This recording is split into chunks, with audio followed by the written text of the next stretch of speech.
Strong bodies, kind hearts, unstoppable minds. You're listening to Strong Girls Pod, where strong women share their stories to inspire strong girls. All right, everybody. Welcome back to Strong Girls Pod. I'm your host, Charlie Ekstrom, and I'm so excited to be back with you for season 2 of Strong Girls Pod. And I'm even more excited to introduce our first guest of this amazing season. It's Olympic themed, and on the note of the Olympic themed, we have Olympic rower Liv Coffey. Liv, thank you so much for joining us. I'm so excited for this. Thank you for having me. I'm also very excited. I think it's going to be an absolute blast and a half, and I'm just incredibly excited to share your story and for everybody to listen, because this is what I've read about you and what I've heard about you is some pretty phenomenal stuff. And so I'm excited to really get to highlight it here. It's going to be awesome. So Liv, let's kick it off to start here. And for all of our beautiful listeners tuning in, could you kick us off by giving us a little bit of your background, your story? It's going to be your whole career, choosing your sport, playing your sport, what you played before, what you're doing now. Let's hear it all. Yeah, of course. This is probably I'll give you the highlights because my athletic career has really spanned my entire life. I've played sports since I was very, very little, 3 or 4. I had 3 older sisters who were all athletes. And so I really admired them. They were playing basketball and soccer and volleyball. And so when I was little, before I was on my own teams, I was kind of watching them and admiring them. So I kind of followed in their footsteps a little bit by rowing, by playing basketball. But then I kind of did my own thing when I played ice hockey. And so I grew up playing ice hockey. I did a lot of other sports. Played basketball pretty intensively through high school. And then I went over to Phillips Academy Andover in 10th grade. And when I got there, I kind of had to make the decision to play basketball or play ice hockey. Ice hockey was my big sport. So I played ice hockey there, and while I was at Andover in 10th grade, I also picked up rowing. For me, rowing is something I've kind of grown up with because my dad was an Olympian, and so he had built rowing shells, and so he had a business, and so I'd kind of been around rowing, but I'd never truly experienced what it was like to compete. So I joined the rowing team. I still played ice hockey. I was almost certain I was going to go to the Olympics for ice hockey, and so that was my primary sport. And then while I was at Andover, I got kind of better at rowing, better at hockey. When it came time to be recruited, I actually looked at playing both in college. So I was recruited for hockey and for rowing. I ultimately chose to go to Harvard. Rowing, I'm about 6'1", 180, so I'm kind of a big girl. And so rowing was the natural fit for me, but I did really love hockey. And so I was sad to say goodbye to it. But then I rowed at Harvard for 4 years. While I was there, I kind of did national team development stuff. And then when I graduated, there was a really clear pathway laid out by the coaches of the national team with you start here, but if you continue on this path, you kind of make it to the Olympics. And so I would say I started training with the national team in earnest in probably 2012, probably right after the London cycle. And then from there, I really trained pretty intensively through the 2016 quad. During that time, I won 2 world championships. I got a bronze at the world championships. And then unfortunately, I didn't make the Olympic team in 2016. And so I was the spare, which was a really amazing experience, but not what I had envisioned and not what I had really hoped for with all the training and effort. After 2016, I stepped away from rowing for a year because I think I needed a little bit of a mental break.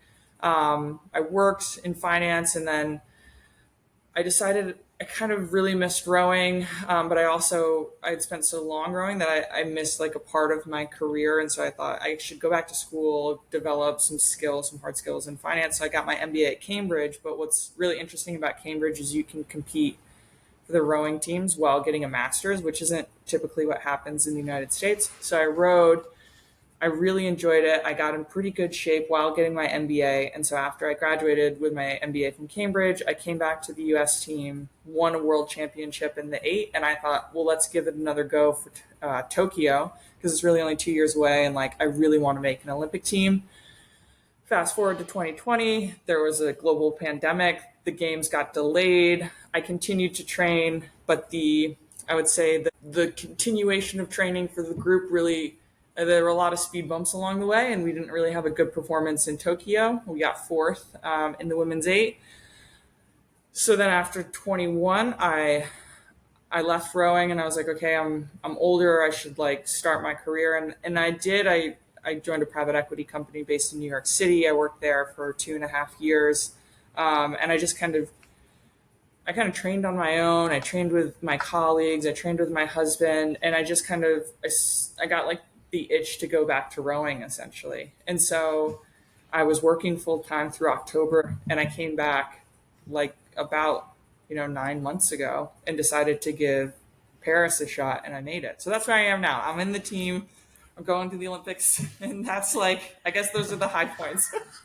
It's pretty awesome. You're on your third journey, and all 3 journeys have been so different. They really have.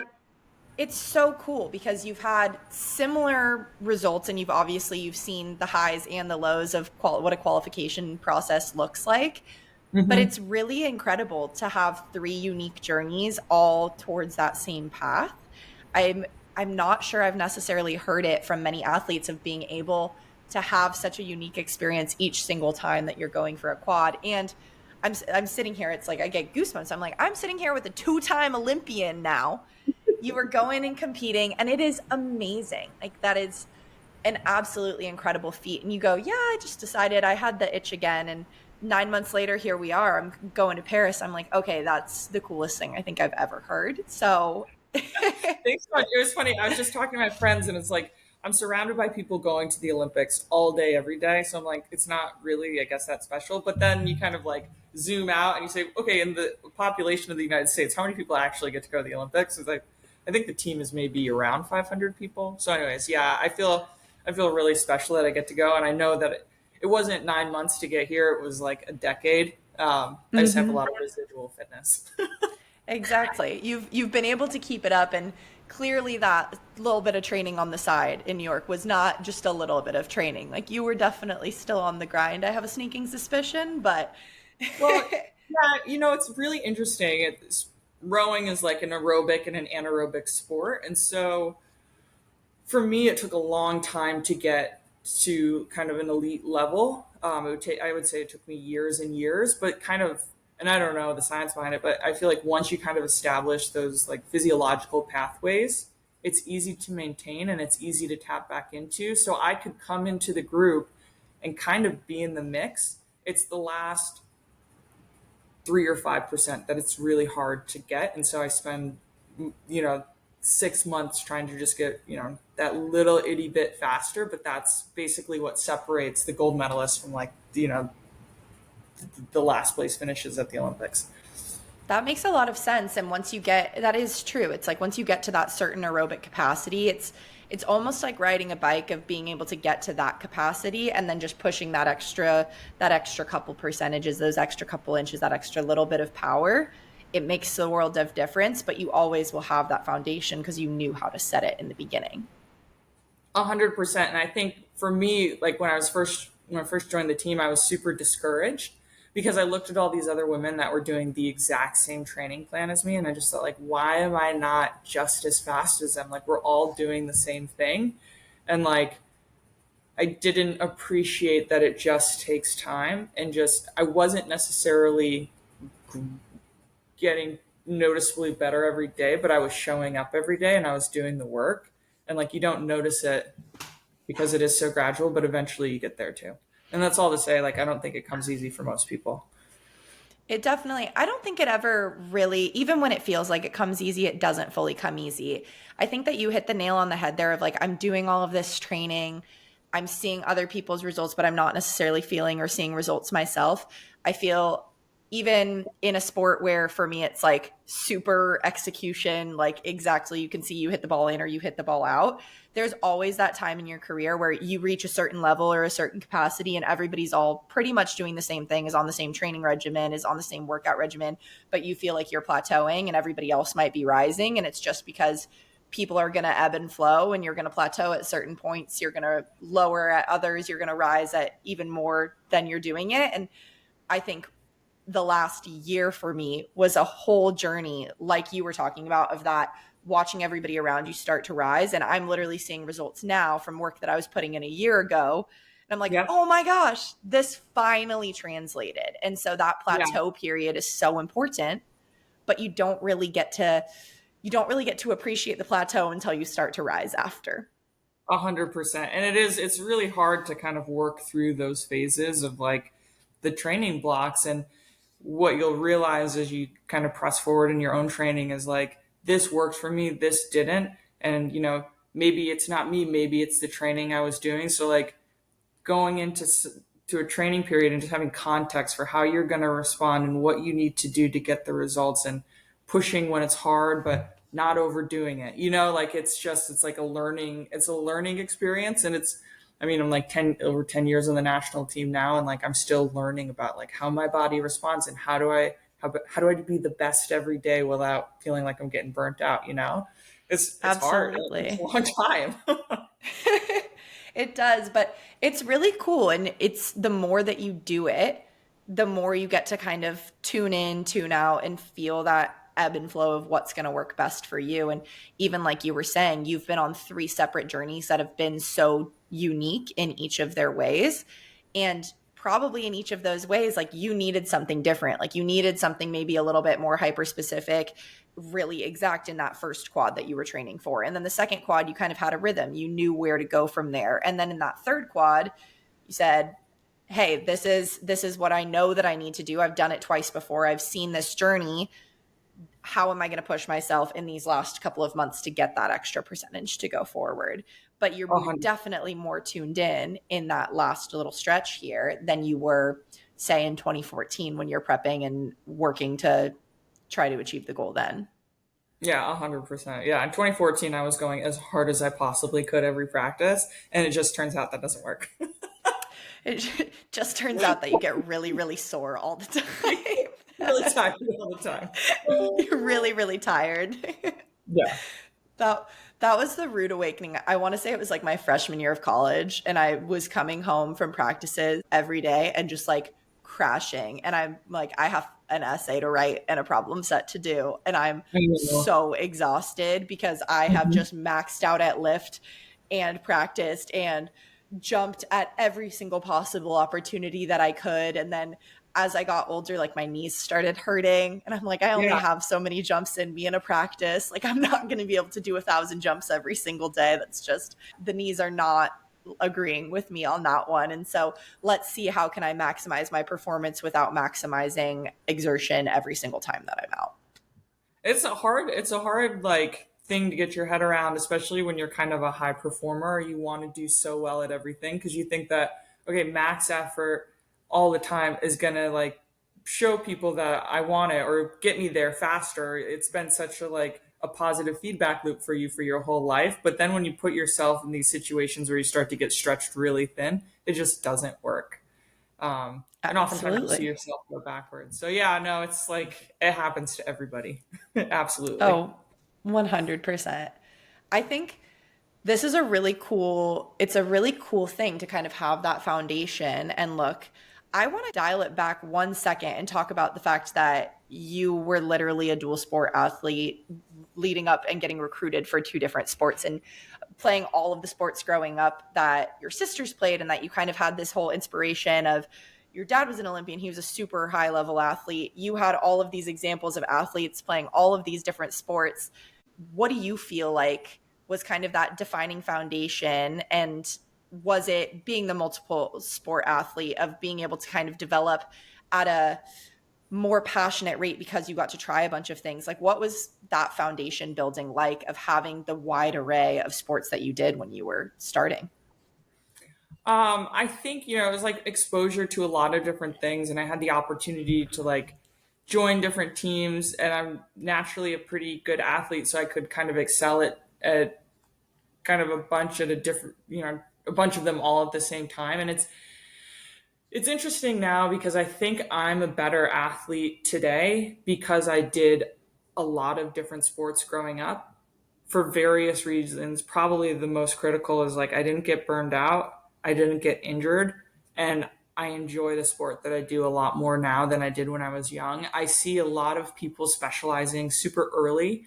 And that's fine if you like really, really love what you're doing and you think it's rewarding and it's like a positive experience. But my worry, especially with sports that are, I would say, physiologically quite challenging. So if you look at rowing, is that it's hard to be that young and push through like a sport like rowing where it's like a grind and you're kind of like just kind of hammering away. You see like a lot of injury, but I would say more than anything, like people aren't developing athleticism. And I think that takes you a lot farther in a sport. So I would prefer if I were a college coach, I wouldn't necessarily recruit like a hyper specialized athlete. Like, men, women, it doesn't matter. Like if I have a football player who could play basketball and baseball, or if I have like a rower like me who is also a good hockey player, but they're not like pulling the fastest scores in the country. Like I would take somebody who is more well-rounded, excited about the sport that they probably want to pursue in college. And I just think there's so much benefit to like enjoying sports when you're young. And I think the variability makes it fun and you don't get sick of it. Like, I was playing hockey year round, but I was also like, it wasn't every day all year round. I was like doing other things. And I think that, there's a lot of pressure to specialize because I think there's kind of this notion that gets you to where you want to be faster. And perhaps that's true. But if you look at like the longevity of athletes, I think that you probably see people are better off when they do a lot of different things and they're a little happier. I would hope so. Anyways. I love that you just said that because you see it in younger athletes nowadays where people are specializing super, super early. And I love the idea that if you love something, to keep doing it, just do what you love. And if that's one thing, if that's 10 things, do it while you love it. Like there's no point in leaving something behind if you have a passion for it. If you have a passion for it, you should follow that passion because you don't want the flame to burn out on a separate passion because you're longing for something else or you're longing for an opportunity to do something else that you might love. I grew up playing indoor and beach volleyball, and I also did martial arts on the side as well. And like I was way more involved in martial arts the first like 9 years of my athletic lifespan and started doing volleyball probably at the tail end of my martial arts career. But it was such an important piece for me because I had multiple things that I loved and was able to go to karate on a Monday, and then Tuesday I had volleyball, and then was able to do so many different things growing up. And I think that I'm way more disciplined and way more passionate about sport now. And I would go so far as to say like your career has probably been as lengthy as it's been because you were able to love so many things.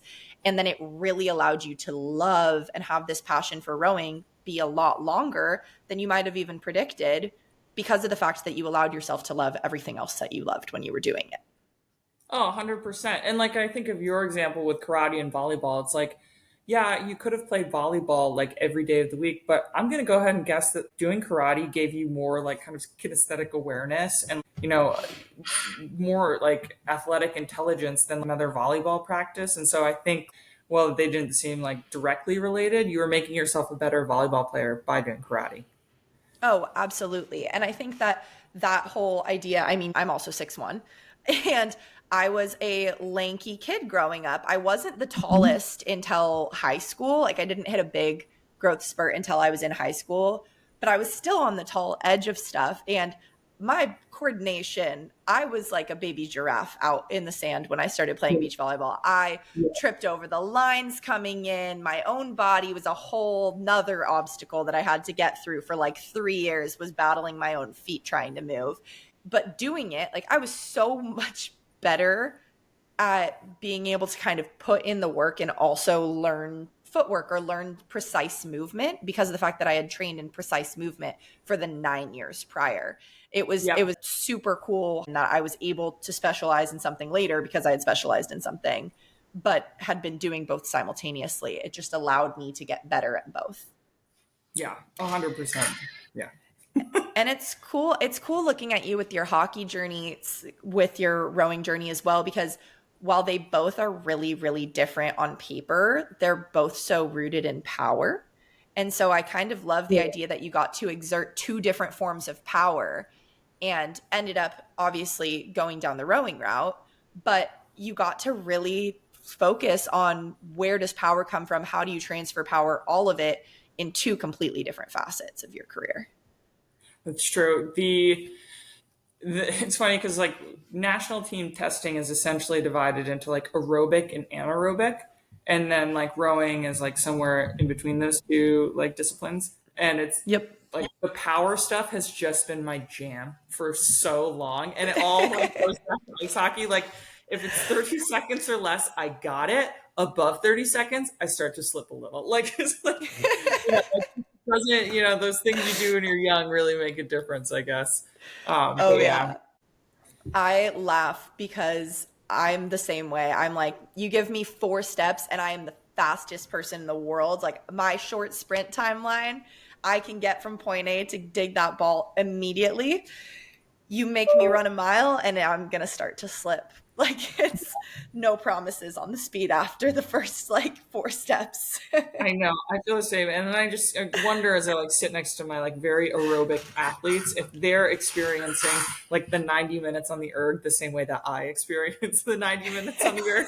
Like for me, like by the time we get to minute like 83, I'm just like, I don't think I can keep going. And they're just like, boop, boop, boop, pop, pop, pop, back and forth, no big deal. So everybody's got their strengths, and you need both in a boat to make it go fast. So I think that everybody's got their strengths that they bring. I love that. I am going to ask the question now of like that team dynamic of kind of honing in each person's strengths.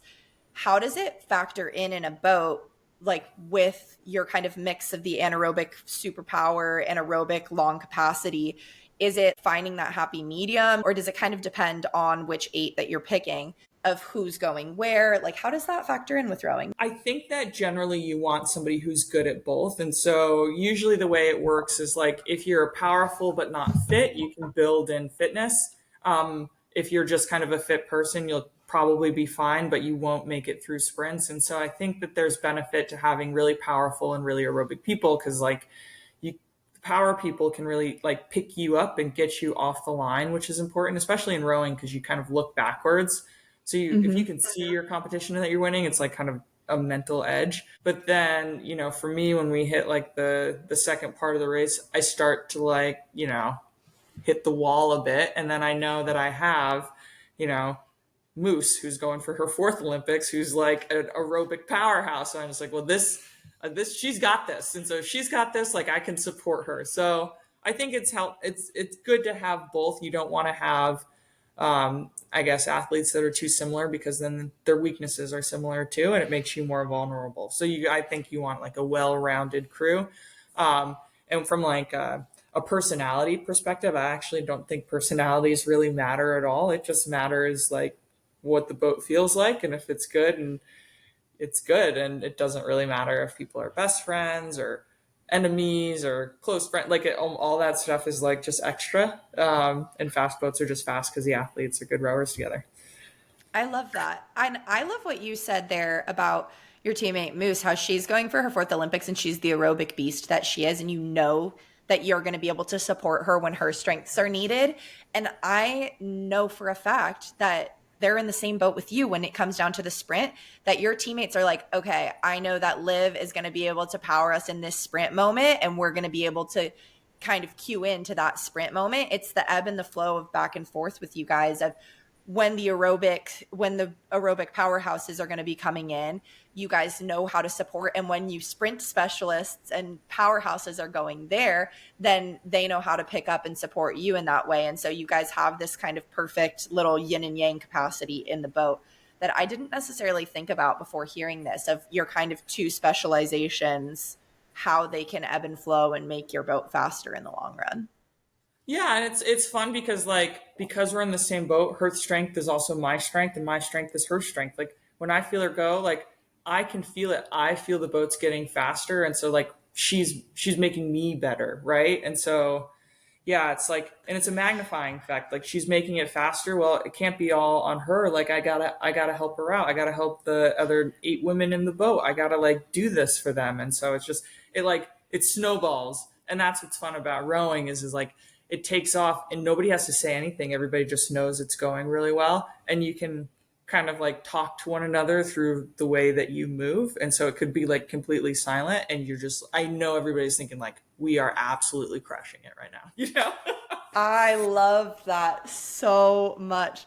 That's Yeah. such a cool feeling. It gives me a little bit of chills of just thinking about that silence, and everybody is just completely locked in and cued in on everybody else's like little idiosyncrasies and dynamics with one another, and how to read off of the way that your body's, off of the way that everything's going in the boat, and feeling that you're increasing the speed, feeling that movement of this person's motivating me to go faster. We're all going to be going faster because of this leader taking off here, or I'm going to lead this charge here and go from there. It's a really cool thing that you guys don't have to communicate with words in the boat, that you're just communicating based on the feelings that you're based from your own exertions. Yeah. And, you know, like when you were describing it, I was just thinking like, you know, I'm going to guess that really top level athletes probably across all sports feel the same way. Like you watch a great basketball team, they're talking, but like they're doing no look passes, and they were communicating that was going to happen well before that. We just like aren't picking up on the cues. Absolutely. It's flow state. It's, you know what to do, and it's, you turn around or you finish a play like that and you're just like, whoa, we did that. It makes it all worth it, doesn't it? Absolutely makes it all worth it. It's the best part of sport when you enter that flow state. It's for beach, at least. I know I've talked with a lot of athletes about this, of where you kind of look over at your partner when you really are cued in with one another and you're like, whoa, we're doing the things right now. We're really doing it.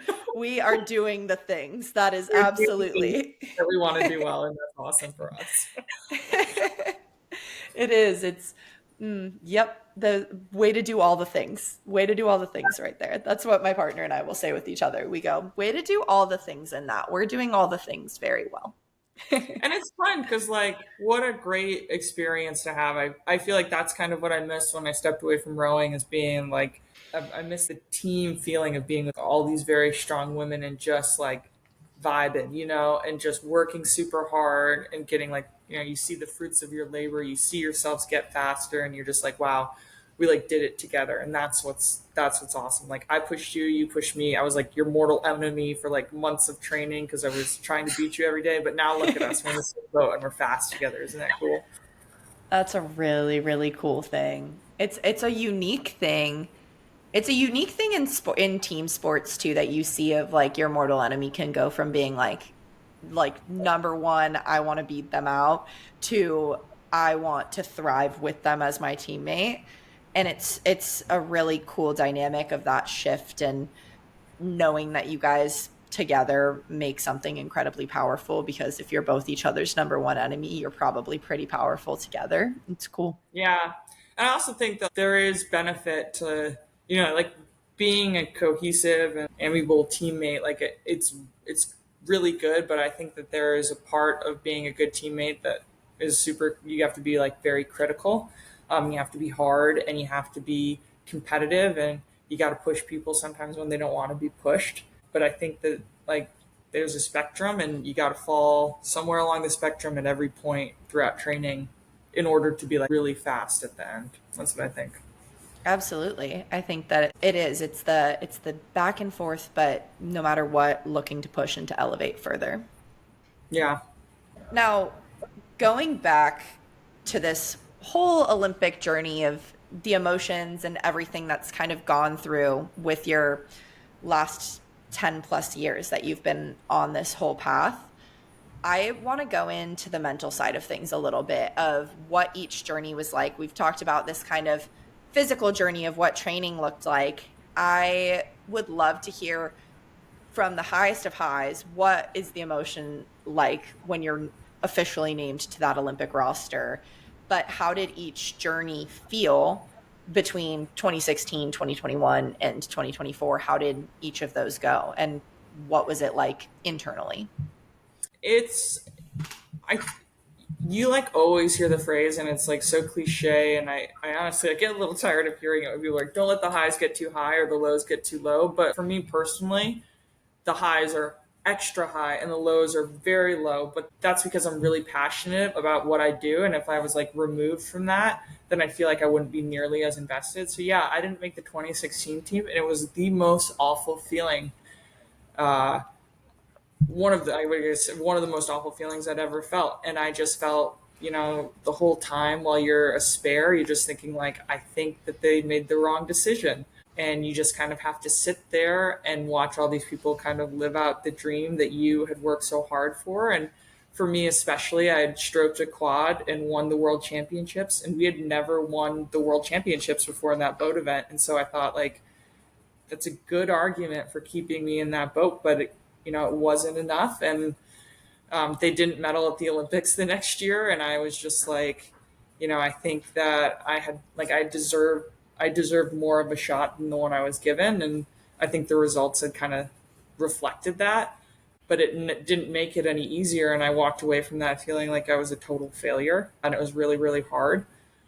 And then to come back in 2020, it was like when I made the team, I cried when I didn't make it in 2016, and I cried when I made it in 2020 because I was like, oh my God, it's finally happening for me. And then now, like, they named the team, but it was honestly, we named the team way, way early, and I was just like, great, this is great. like, I think I had realistic expectations that I wasn't giving myself that much of a runway to build into it, so I was likely not going to make it. And then when I made it, I was like, wow, awesome. But yeah, I think that being emotional and really caring about the results isn't a negative. And if you're investing your time, your energy, your love, your passion into something, then yeah, when it works, it's going to feel absolutely incredible. And when it doesn't, you're going to be absolutely crushed, and that's okay. At least that's what makes you probably good at what you do. Exactly. It's okay to feel those feelings. It's okay to let the lows be low and let the highs be high. Like nobody ever wants to feel the worst that they've ever felt in their athletic career, but those have to occur for the highs to be able to happen in the long run. And I would say what was really helpful for me throughout my whole career is being surrounded by a family that would listen to me. And so like I got my husband, but I talk to my mom at least twice a day, and she's always in my corner. So that was helpful to have like the emotional support. But yeah, I think it's a roller coaster, and how you're feeling at any point during that journey is exactly how you're supposed to feel. Absolutely. I love that. That's a quote to put on the wall, is how you're feeling in this journey is exactly how you're supposed to feel, because it is. You're going to feel the worst of moments, but the highs are going to feel pretty incredible too. I love that you cried for both. I know that the sad tears you never want to have, but I think that there's something to be said about how powerful those emotions are and how powerful that impact had in you in the long run, because I can only imagine how inspired you were following 2016 to do it in 2021. Like, you took that time off and you go, I'm hungry for more. I want to go for it. I'm going to do the thing that I didn't do last time. Like, this is going to happen now. Yeah. And in 2024, obviously you're like, bonus score. I did it. That's sweet. But I can't think that you're not going into this like, okay, we're going to finish the business that we started in 2021. Like, we didn't get the goal. We didn't achieve the goal that we wanted to. We didn't row our best. We didn't do our best showing in 2021. Like, now it's time for our best showing. Like, this is it. This is go time going into 2024 now. Yeah. I remember crossing the finish line in Tokyo, and I just thought like, that was it. Everything that I'd put into the sport, like, that was it. That was the showing we had. And I was just like, I was so disappointed because it didn't reflect the effort. And like, I want to go into Paris and I want to have like the best race possible. So yeah, do I think we'll have the capacity to win? Yeah, but like, even my best race might not be a win, but I want to walk away and say like, I did it. I gave you the best performance that I had. And like, I'm really proud of what I did. And I want to walk away feeling like really proud of how I capped off a very long rowing career. I love that. I love that. It's the internal feeling that matters a lot more than the external results, which I feel like the external result and internal feeling are always there. For you, I've loved listening to each of these of hearing kind of that level of dissatisfaction. How important for you has levels of dissatisfaction been towards motivating you to perform at the next level, or even mental capacity? How important was that feeling of dissatisfaction towards looking for like what your goal is of, am I going to give my best in this moment? I feel like I've heard from coaches, one of my favorite things that I learned growing up was like, it's important to almost look to be perpetually dissatisfied, because once that feeling of satisfaction occurs, you're like, okay, I put everything forward and I'm completely content and I'm completely proud of what I've put forward in this. So how important has that been for you of like, okay, I know what's going to be the end of my journey here, and this is what I'm going to do. I've been dissatisfied in the past, but here's what I'm going to put forward towards getting that final satisfaction. I think that a lot of people, at least at an elite level, aren't motivated by winning, but they're motivated by not losing. And for me, like the idea that I could lose is like that's the motivator for me personally. And I think, and I've said this to a lot of coaches and they probably don't agree, but like I always think like, yeah, I should be winning everything. And I don't know if that's true or not, but in my mind, I'm thinking like, I'm putting in the work. I've got like the physical gifts. Like there's no reason I shouldn't win. And if I'm not winning, there's a problem. And so anytime I lose, I'm just like proving to myself, like, you're not as good as you think you are. And like, I hate that feeling. And so I'll do anything to be out in front, just be like, see, I told you, like, I am the first, like I should be winning. And so I think that for me, it's like, I want to prove to myself that I believe I'm as good as I think I could be. And so that's the thing that kind of keeps me coming back, is I'm like, why am I going to let somebody else have an opportunity to win an Olympic medal when I think I could do it and I don't have one? And so like, it's kind of like, why not me? You're like, why it's not like, me? Boom, mic drop. I know I can do it. So I'm going to. I better go do it then, shouldn't I? I mean, Easier said than done. Easier said than done, but also at the same time, the more that you manifest it, the more that you put it out there, like, I should be winning. There's a huge factor of that in the mental game of sport. Like, sport is so much physical. Obviously, there's so much physicality that comes with being a professional athlete, that comes with being an Olympian, all of it. But the mental element of it, of I should be winning. I go out there, I'm putting in the work. I should do this, and I can do this, and I'm going to do this. That's the it factor that's gonna push you forward, because in your head, you're like, yes, I'm going for it. It's not, oh, there's some teams out there that might be better than me. You're like, no, I'm putting in all the work. I should be winning right now. Let's go. Right. Yeah. That's what you got to do. Cause like, there's really there's no reason. Like, I'm not racing against somebody who's like 6'6" pulling a 6-minute 2K. Like, we're all about the same. There's no reason like we shouldn't be winning. That's how I feel. I love it. I think that it's that added confidence. Like I said, it's the it factor. It's the thing that takes you over the edge of what's the edge, what's the line. If you guys all are at that same level, at about that same level of training, all of it, what's going to be the thing that takes you over to the edge to be the medalist, to do all of these things. Rowing can come down to hundredths of a second in a lot of cases. And what does that look like? What's the thing that's going to put you over the edge? And that's the mental game. Like that's the, we can do this. We're going to push that extra push at the end, because I know that we should be winning this. And the crazy thing is like, when I'm in a boat, that's like totally my mentality. But when I step out of the boat, I'm like pretty easygoing. I'm like not super competitive. I think I am. Like, I love it. You've got the on and the off switch. That's probably what makes you even more competitive in the long run. You have to have an off switch. Well, some people don't, but I definitely do. I definitely do as well. You need to have the things that kind of ease you out of the competition, because for me, at least, if I'm competitive all the time, it just strains me. Totally. Yeah. It's like I have a finite amount of competitiveness and then it goes away. Yep, exactly. Now, leading in, this is going to be a really big question, so this could be a long answer, because it's a short question, but probably warrants a long answer, because I want to look at like your career in rowing and talking about lows and highs. We've talked about what the lows and highs of Olympic journey means, but including world championships, including everything. I want to know what have been your favorite moments in your career so far. Like, what are the highlights that stick out the most? And can you describe the low lights? I know we talked about 2016 not making that roster. I know we talked about 2021, that fourth place finish not being satisfying. How did they inspire the highs that have come from it? And also, how have they impacted you, like, out of the boat to work harder in the boat kind of thing?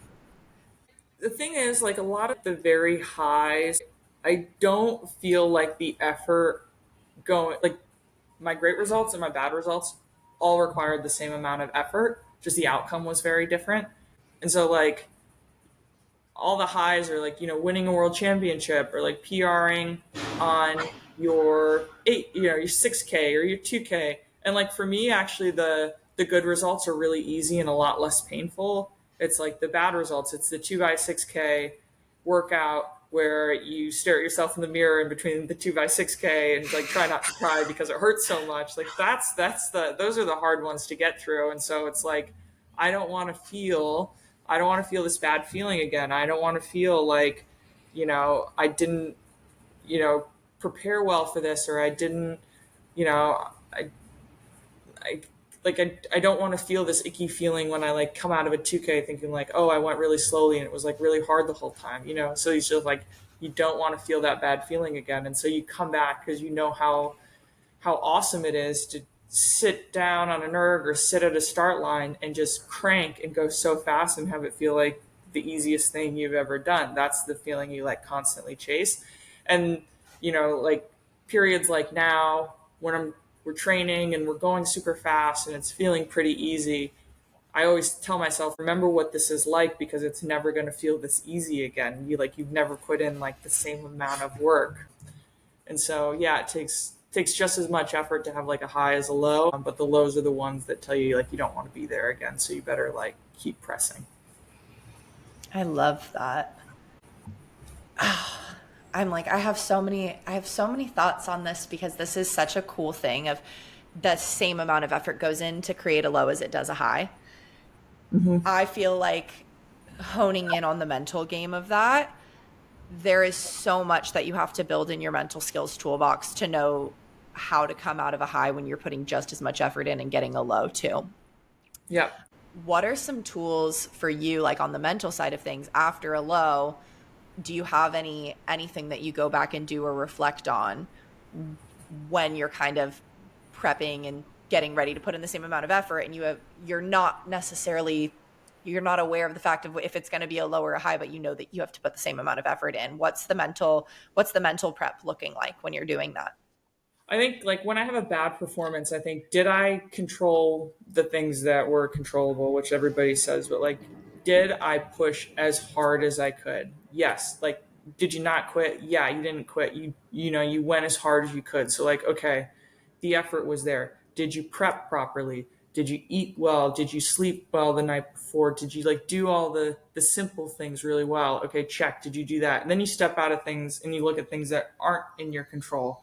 What was the training and the build up to that? Like, okay, maybe for me personally, a lot of it has to do with where you are in a training block. So like, okay, the result was bad, but like you're doing 50K a day, let's reflect on like what the factors are. How many months of training have you had building up to it? And so it's just saying like, I would say fundamentally, if I put in my best effort, I won't be upset, but I have to like learn from it and figure out, well, how do I get better?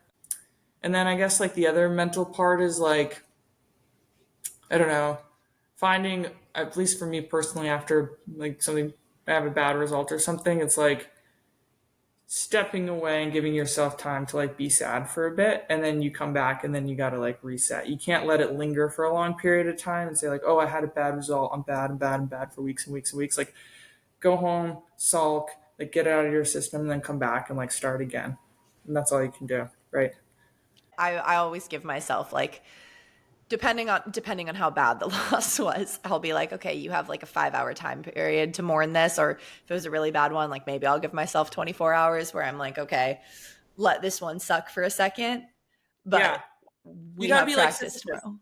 The ball goes to the top of the hill, rolls right back down. We start again, back up the hill. Like that's just like the mentality you gotta have. Exactly. But you can let the ball roll down. Like it's okay to let that ball roll down the hill. I mean, like Sisyphus, he had to have it roll down the hill. But it's the same idea. Like he was just as motivated, time a million as he was time number one. So to get Exactly. It's like that motivation never stopped. He was still working to get it to the top of the hill. And so if your ball rolls down to the bottom, if you're at the bottom, that's okay. Like let that roll happen. Like let the low hit. But know that you're going to put the same effort. A lot of my very big lows come right before I have like a good period of training. And so like, think about that. Like at least for me in rowing, like it's usually a precursor to some pretty good performances, meaning like maybe you've overtrained, you've pushed it a little hard, take the gas off and then boom, watch it go. That's like something to think about too, is sometimes you got to push yourself and you actually have to be slow for a little bit. And then you can then you give yourself the opportunity to be fast, but you can't be fast all the time. That's for sure. You can't be like 100% all the time. You're going to be not the athlete you want to be if you're training hard and you're getting better. Oh, I like that. That's an epic reframe. That's such a cool reframe of, okay, I just hit a low. I'm slow. I'm not doing what I want to do. But that means that I'm probably coming where I want to be really quickly here. And reflecting back on it, like, wow, that sucked 3 weeks ago, but I'm performing the best I ever have right now. And it's because that thing sucked 3 weeks ago. That's right. That's actually the only way things get easier is they have to be really, really hard first.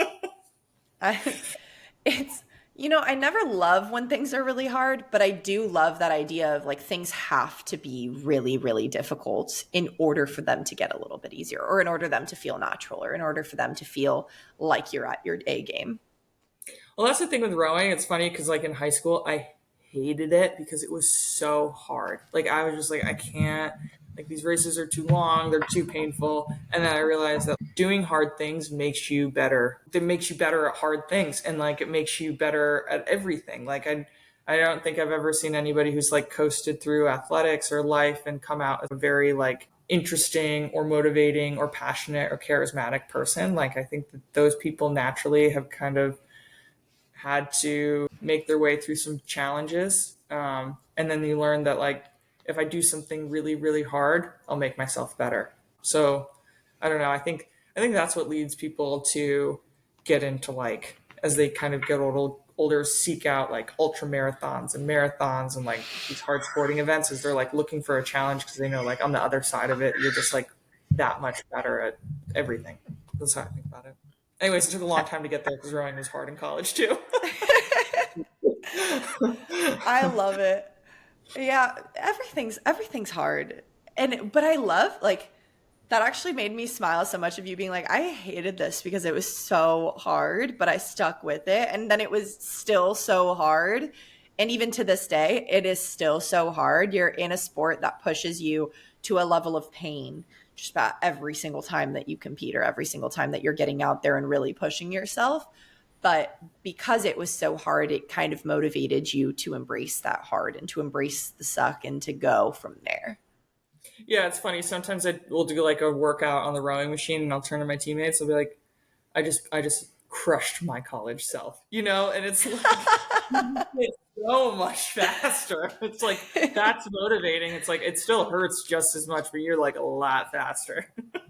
Oh yeah.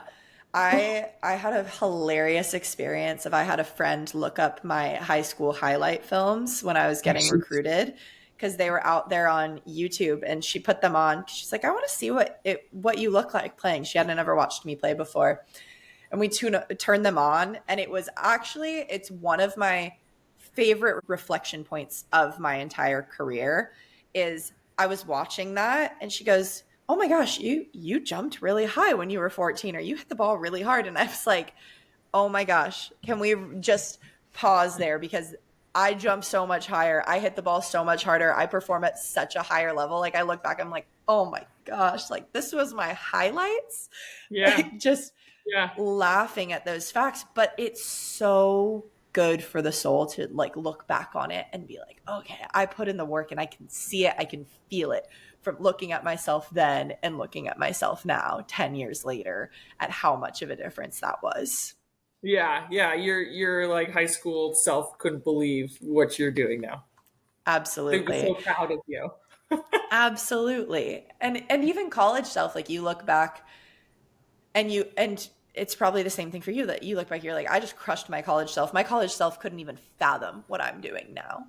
And it's weird because like in rowing, people stick with it for a really long time. I'm 35. I've got a teammate who's 41. Like, and it's mind blowing to me that people step out of college as D1 athletes, and that's kind of like the pinnacle of their athletic career, or that's kind of where they choose to stop. And I just look at them and I think you're so young. You have so much capacity to be better, and like there's no reason for you to stop being competitive now. Like find something, because you're just like you're in the early stages of like your athletic development, and you deserve to like see it through to just see what your body is capable of doing. I love it. One of our missions and our main mission at Strong Girls United is empowering girls and women through sports mentorship and mental skills training. And I feel like you kind of just hit the nail on the head there of why stop now, push further and see what else you're capable of. We work to supply people and girls with the mental skills tools to succeed as early as possible so that they can build their toolboxes for the entirety of their lives beyond college, beyond when they've got that really structured system. I would love to then go, because you've said, like, you just hit the nail on the head. You've had a really long career in rowing that spanned a lot past your middle school, high school, college self. Maybe would have imagined, maybe did imagine, but all of this, what have you done? What are some things that you do to stay motivated in your day by day to compete, to do all of these things? I know that you've taken time off in between quads, that you've done different things and your journey has looked different, but you've still stayed motivated to compete and to perform at the highest level. So what are some things that you do to keep that motivation? I think when I first, I'd say probably not after 2016, but after 2020, I thought like, all right, pump the brakes on athletics, like focus on getting good at like something else and spend all your time and effort on that. And what I realized is that like my whole life I've been playing sports, and like that's made me feel complete. And so when I step back from sports, I feel like something is really missing. If I don't have goals outside of sports, it makes the rest of my goals feel really not very achievable. And so I started when I was working, giving myself like targets, like, okay, you're going to run a mile in like 4 weeks. Let's see how fast you can run the mile so you can train. And like just having, I don't think any person can feel like totally fulfilled without having some kind of like physical stimulus in their life. And it doesn't have to be like doing what I was doing, but I think that just like taking care of your body makes your mind so much happier and healthier. And so when I had kind of like a training program that I was doing while I was working, I was like, wow, I'm happier at work. I'm doing better at work. There's more structure to my day. And so I thought like, I'll never ever step away from athletics. I'm always going to have a goal. I'm always going to go to the gym because like that makes my day complete. Like if I go and work out at 6 a.m., but do like a super hard workout, it's downhill from there for the rest of the day. And like, I feel strong. I feel happy. One of the things somebody said is like, oh, you're thinking going back to the Olympics? Like, why? And I was like, well, I miss the feeling of being in like really good shape. It just feels nice to feel strong. And that, I don't know, really helps my self-confidence, I think. And when I don't feel strong, I don't feel that self-confidence. So that's another bit. I relate to that so much. I've been lifting since I was young, like since early high school. I think I started like getting in the weight room when I was a freshman in high school, and I always loved it, but I love seeing the results that come like on the court from the work that I put in off the court. And what you were saying there, like I feel so amazing when I feel strong. Like when I'm like, I am jacked right now is when I feel like I am the most confident and the most ready for everything else that a day can throw at me. Like I feel like I'm in the best shape of my life. I know that I'm going to be really, really productive, not just on the court, but like also in everything else that I'm doing in my life around that situation. Yes, I absolutely agree with you. And I think that like you don't need to be like going to the weight room and throwing around massive amounts of weight, but like there's going to be progress there, and it's going to like you're going to be like I put in work, I got a result, and like wow, doesn't that feel nice? You know? Like it's measurable. Absolutely. Absolutely. And you said it perfectly. Like you don't need to literally push around massive amounts of weight every single time that you go out there. I usually feel the strongest, not necessarily when I'm trying to like set a new personal record. Like if I set a new PR, that's super awesome, but I don't need that to feel strong. I need my body to feel like it's capable of doing anything that I want to in the gym. Like I don't need to say, oh, I'm setting a new record today. I need to say, oh, I can do anything in this gym that I set my mind to doing, or I can do anything on the court that I set my mind to doing. I have put in the conditioning stuff. I have put in the work to be able to take the jumps that I want to do those kind of things. And I'm like, same thing for you. Like you are capable of doing anything you set your mind to. Any timeline that you put on that erg, it may suck by the end of it. It may not be the best feeling, but you know, going in when you're putting in that preparation that you're strong enough to do anything that you put your mind to.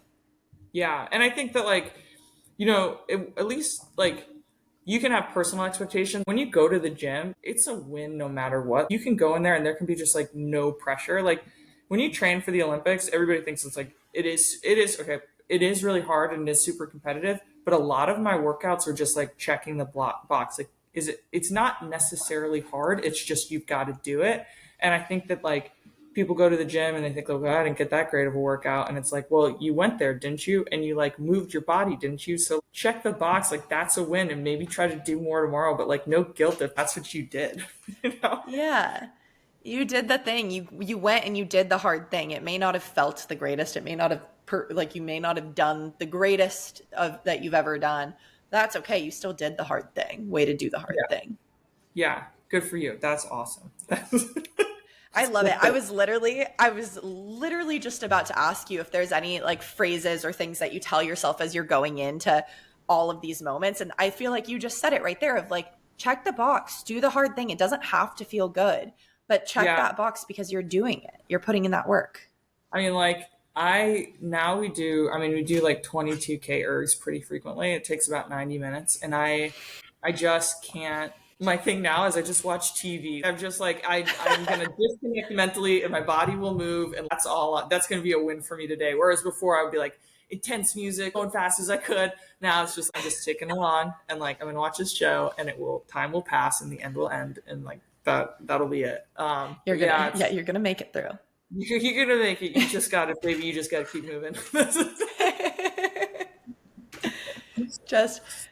I would say it's like from Finding Nemo. It's like Dory, just keep swimming. But for you, it's just keep rowing, just keep erging. But it's like, just keep rowing. Yeah. Just keep rowing. Whatever rowing. you do not stop. That's the thing in rowing is like, interestingly, you're like not ever supposed to stop. And I think everybody gets one stop. I stopped once on an erg in high school because it was so hard. But like on the national team, like you can never, ever, ever stop. Like everything has to be completed, which is kind of like cool. It's kind of a cool thing about rowing is probably a lot of sports is you can't ever stop. I like that a lot. You have to go. You have to finish it. You cannot stop. No matter how much it hurts. No matter how much it hurts. Oh my gosh. It's really cool. And I like being able to push through that level of pain, knowing that you can't stop until the job is done. It is such a testament to mental fortitude right there that you were able to do that you were able to push through that pain, that you were able to push through the lowest feeling to get to that high at the end of your completed, you finished that, but you could not stop. Even if it was the most pain that you'd ever felt, even if it was the worst feelings, you are not stopping. You are finishing this thing. Goes back to check that box. Well, that's why everybody stops only once because they realize that it might feel really good to stop in that very moment, but for the rest of the time thereafter, it feels so awful. It feels way more awful than like the pain during the erg. So you definitely can finish it. I love that. Yeah. If you stop, it's going to feel way worse than if you don't stop. So might as well just not stop. That's right. Yeah. Quitting does not feel good. Absolutely not. Oh, I love that. Looking at your impending Olympics, I'm looking, it's rapidly approaching us how quickly the Olympics are coming up this year. I love it because I'm so excited to be watching, but looking into how you're preparing, you're on the East Coast right now, training with the Olympic team, training with the national Yep. team, doing all of the things. Yep. What does this prep look like right now? What are you looking forward to most as you're getting closer and closer to Paris? And finally, like with this being your third Olympic journey, but second journey as a member of the roster, how has this prep looked different or felt different with it being the tail of it all? Yeah. So we leave July 5th and we go to Italy in a place called Erba, and we kind of train at a local rowing club there for about 2 weeks. And it's really nice because it's secluded. We have a lake to ourselves, and it gives us time to adjust to the time change before getting to the venue in Paris. And then we're in Italy for a couple weeks, and then we go to Paris, and that's kind of when like the craziness of the Olympics happens. Probably the biggest difference this quad as compared with previous quads is they named the team in March, and typically they don't name the team until about the first week in June. And if you're kind of paying attention, they're doing like all the swimming trials and all the track and field trials right now. So typically the Olympic team is named way later. And so it's been really nice because like the stress of making the team is so far behind us that we've had an opportunity to actually say like enjoy being an Olympian. Because typically like you make the team, then all of a sudden you go and then you compete, and then it's like the result is what the result is, and that kind of dictates the like how you reflect upon the experience. But now I've had like these few months to just like really soak it and be like, wow, I'm going to the Olympics. That is pretty cool. Like, you know, just It's pretty awesome. yeah, it's the opportunity to like, you know, enjoy it yourself, but then like kind of say thank you to all the people who kind of helped you get there, because you really don't often get that opportunity. I it's really cool, and I feel like for you too, it's like, wow, I'm going to the Olympics. I am a two-time Olympian. Let's go. It's Yeah.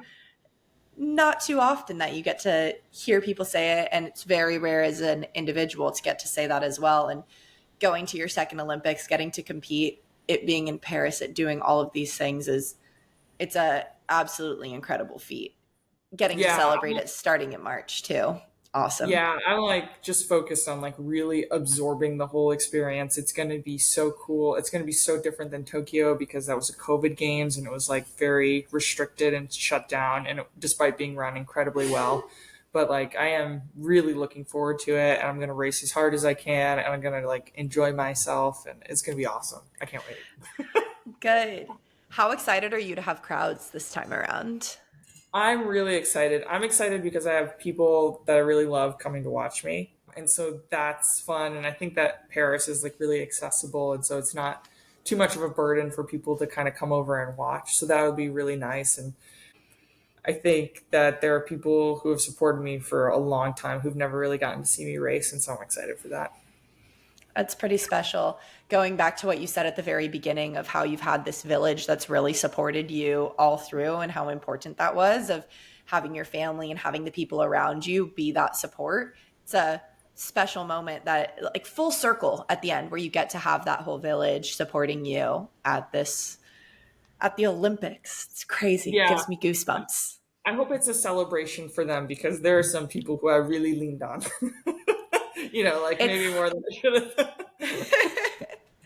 No, I think everybody knows that their levels of importance. There's no way that you can't being in a support system and having that. And I think it's going to be full circle for the people watching you as much as it is for you. It's a very cool opportunity to have the village around you, get to be present and get to be a part of this games and watch you kick some butt and take some names.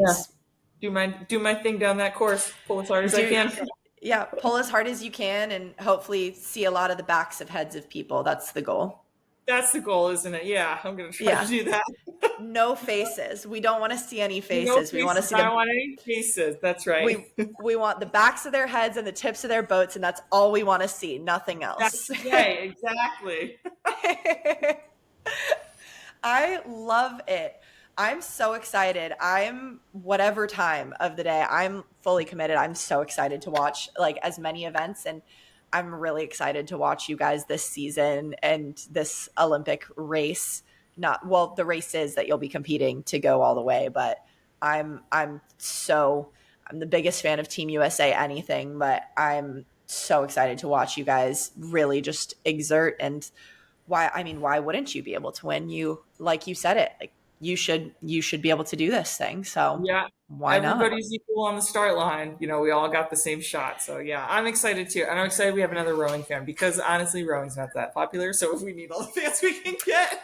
I have been an avid fan since my days at Stanford. I've got my Stanford girls that got me motivated Yes. early to be a Yes, fan. a lot of great Stanford gals rowing. Yeah, we Great. have a few of them here. I love them. I love them all. I was gonna say we're a good bunch of Stanford people, and I'm just gonna give my extra shout out to my girl Aja Chikowski here because she is my graduating class at Stanford, and she is competing in the pair in Yeah, and Paris, and so she's oh my awesome. goodness, and We were she's talking, awesome. yeah, we were talking earlier. She helped me. Well, we helped. I guess we helped each other qualify for like the selection camp this winter. So we raced, and I think we were in the top 6 in the pairs. And I just remember I turned around and I said, "Aj, I'm so proud of you. I'm so proud of us." We just had a really nice moment. So yeah, I'm happy she made it. It's pretty special, and oh my goodness, yes, I've been a rowing fan for a while as a result of people like Miss Aja, but I'm extra excited this year to just be a super fan and really, really root you guys on. Oh, really appreciate that. It's going to be awesome. Now, I've got a fun little thing that we do as a tradition on Strong Girls Pod. And for our listeners who are returning for season 2, I hope that you are as excited for this portion as I am because it is our Strong Girls United series questions to cap off this episode. Following the pillars of our nonprofit, the pillars of Strong Girls United, for our new listeners tuning in and for everybody who's returning, you know them, are strong bodies, kind hearts, and unstoppable minds. And so in the spirit, following the pillars of our nonprofit, I want to ask you, Liv, number 1, how do you keep your body strong? How do I keep my body strong? Oh, I work out all day. Easy. I work out all day. It's easy. You check those boxes. Yeah. You get them done.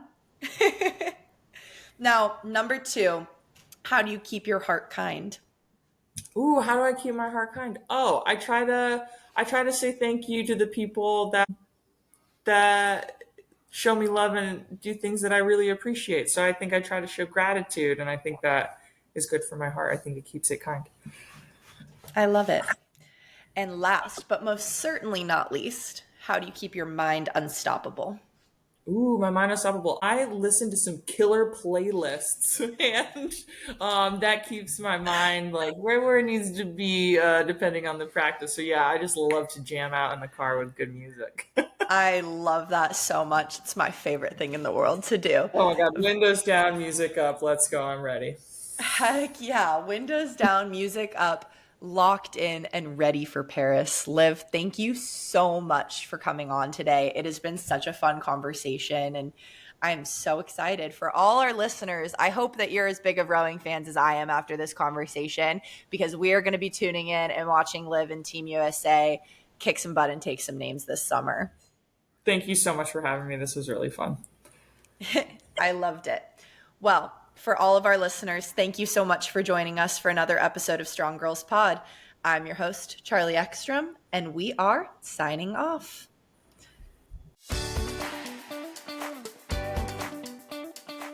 Thank you for taking the time to join us today on Strong Girls Pod. In the spirit of growing community and inspiring strong girls and women everywhere, please subscribe, rate, and leave a comment about our podcast.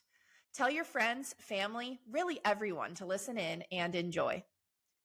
This podcast is sponsored by Strong Girls United, a nonprofit with a mission to empower girls to be strong, confident, and resilient through sports mentorship and mental health programming. Visit sgunitedfoundation.org to learn more on how you can get involved today.